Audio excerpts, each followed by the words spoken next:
It's time to stretch out at Saratoga, halfway home in this all grade one pick six. Started out with 7 furlong races, a trio of those. Now we're going out to 9 furlongs for the Personal Ensign, celebrating the undefeated filly who won the Breeders' Cup Distaff and the Whitney. And similar Horse of the Year candidate here, Scott Shapiro in Latruska. And I'm going to throw out a stat to you: 47 9 furlong races at Saratoga. 45% have been won by E-types. 15 of those gate to wire. This certainly seems to be in Latruska's corner. Yeah, she's been awesome this year. When we last saw her, it was we were there under the Twin Spires in the Fleur de Lis, where she absolutely toyed with a field at 3 to 5. I think she might make a better bunch today with a little bit more speed signed on, but going with her is going to be a tough task, even if feasible. And she's probably just quicker early at 6 to 5 on the line. Yeah, I definitely agree with tougher task. And there is Miss Marissa in here who has some ones on the left side of her PP. So that could make things interesting. I do think, similar to Gamine, though, is Latruska just seems to have a big pace advantage. I don't know that Miss Marissa could go with her for more than a quarter. Yeah, no, I doubt that she's fast enough to go with her. The question will be how aggressive Daniel Centeno is coming off of that wire-to-wire win in the Delaware Handicap, springing the upset over Bonnie South, who's also in here. I think it's just a matter of how much pressure he's able to put on during different stages of the race. And then, you mentioned the E's and the EPs. There's a number of EPs in here as time goes by. Swiss Skydiver, Harvey's Little Goyle, clearly not as fast as Latruska early, but perhaps a middle move could soften her up. Otherwise, she's going to be extremely tough to beat.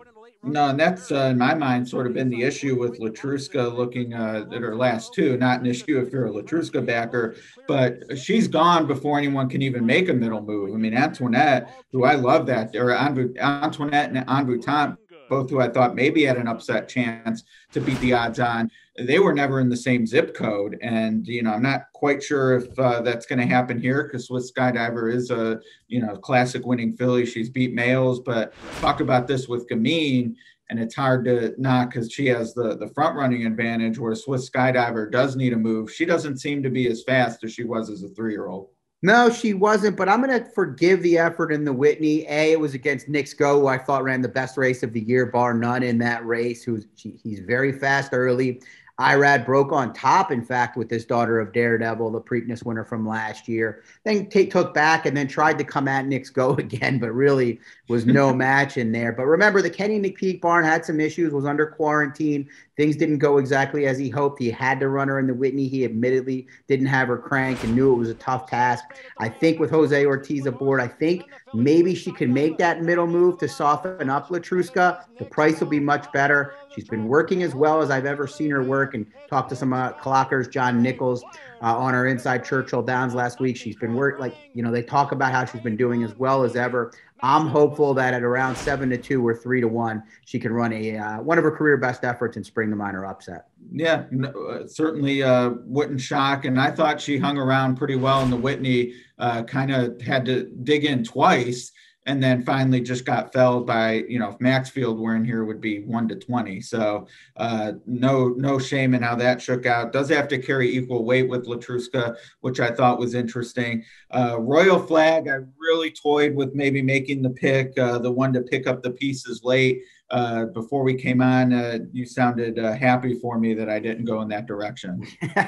I think Royal Flag's just a cut below this tier of horses. I think if you look at the numbers, maybe you can make a case, and did come with a tremendous late run last time out and shown the ability with the late pace ratings you see on Brisnet to make those big late runs. I just think hasn't faced the likes of the horses she's going to face in here. The one horse that I wanted to mention as an underneath use, I do think Swiss Skydiver and Latruska will be very tough to take out on top. One of those two very likely to win this race.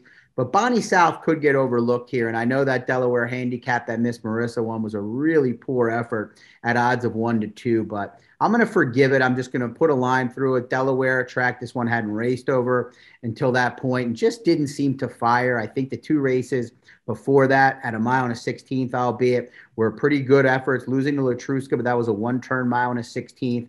And I just feel like if they're running her in this spot, she's probably doing well and can bounce back from that poor performance. Yeah, there's a lot of spots for this age group, not necessarily grade ones, but speaks to some confidence. I do agree with that, but I'm pretty confident in Latruska. I tried to beat her last time, and I thought that was spectacular in the Fleur-de-Lis. Little deeper waters here, but she's handled it before. The 6 for me, and for you?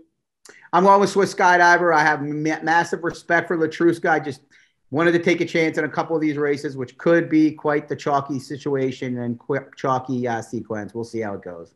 All right. Well, make sure you opt in, do that Twin Spires bet back promo, because instead of worrying about 220 to place, you can get all your win bet back should you not get the job done on the front end. Twinspires.com/offers for that. Make sure you check out our other videos as well. Good luck.